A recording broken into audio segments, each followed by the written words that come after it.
Assalamualaikum warahmatullahi wabarakatuh. Perkenalkan, nama saya Aulia Putri Kinasih dari Fakultas Ilmu Pendidikan, Program Studi Pendidikan Ekonomi.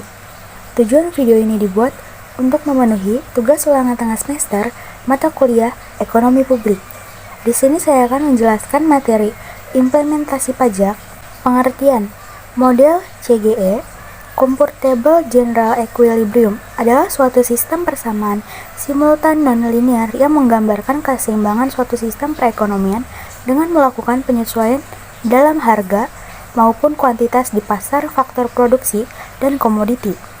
Model ini cukup baik untuk digunakan dalam menganalisis dampak kebijakan yang bersifat ekonomi-wide, yaitu dampak yang sangat dipengaruhi oleh keterkaitan antar pasar atau antar sektor. Sistem persamaan dalam CGE. Yang pertama, blok produksi, yaitu mencerminkan struktur kegiatan produksi dan perilaku konsumen. Yang kedua ada blok institusi, yaitu mencerminkan perilaku rumah tangga dan institusi lainnya. Yang ketiga, blok ekspor dan impor, yaitu menggambarkan keputusan dalam mengekspor atau mengimpor barang dan jasa. Yang keempat ada blok market clearing, yaitu persamaan-persamaan dalam blok ini menentukan kondisi keseimbangan untuk tenaga kerja, barang dan jasa dalam perekonomian. Alur melingkar perekonomian.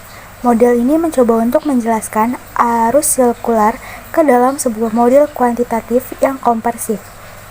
CGE menjelaskan dua jenis pasar dalam perekonomian, yaitu pertama ada pasar barang, yang kedua ada pasar faktor produksi. Sektor atau perusahaan mensuplai barang dan jasa di pasar komoditi yang kemudian dibeli oleh pengguna.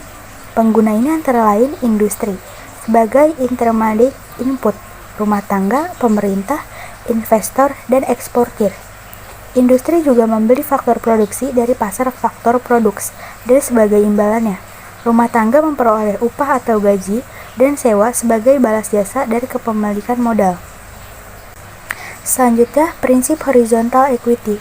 Richard Musgrave dan istrinya menyimpulkan bahwa sistem pajak dikatakan adil apabila setiap orang membayar pajak sesuai dengan kemampuannya, sehingga setiap orang yang mempunyai pendapatan yang sama membayar jumlah pajak yang sama, atau bisa disebut keadilan horizontal.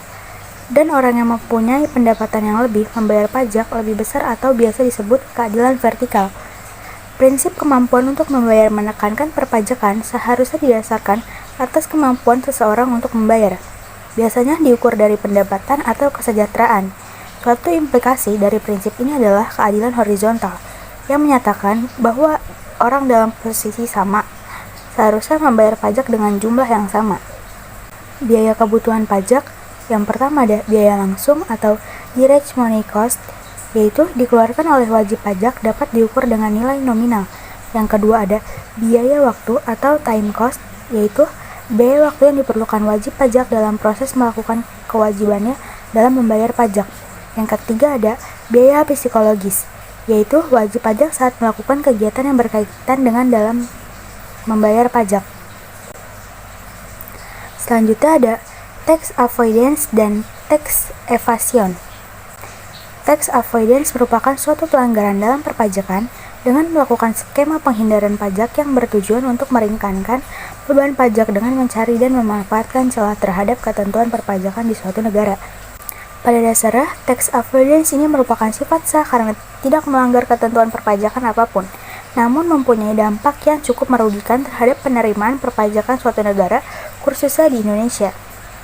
Tax evasion sendiri merupakan suatu pelanggaran dalam perpajakan dalam melakukan skema penggelapan pajak yang dilakukan oleh wajib pajak untuk mengurangi jumlah pajak yang harus dibayarkan. Bahkan beberapa wajib pajak sama sekali tidak membayar pajak terutang yang harus dibayarkan melalui cara-cara yang ilegal. Sekian video pembelajaran dari saya. Wassalamualaikum warahmatullahi wabarakatuh.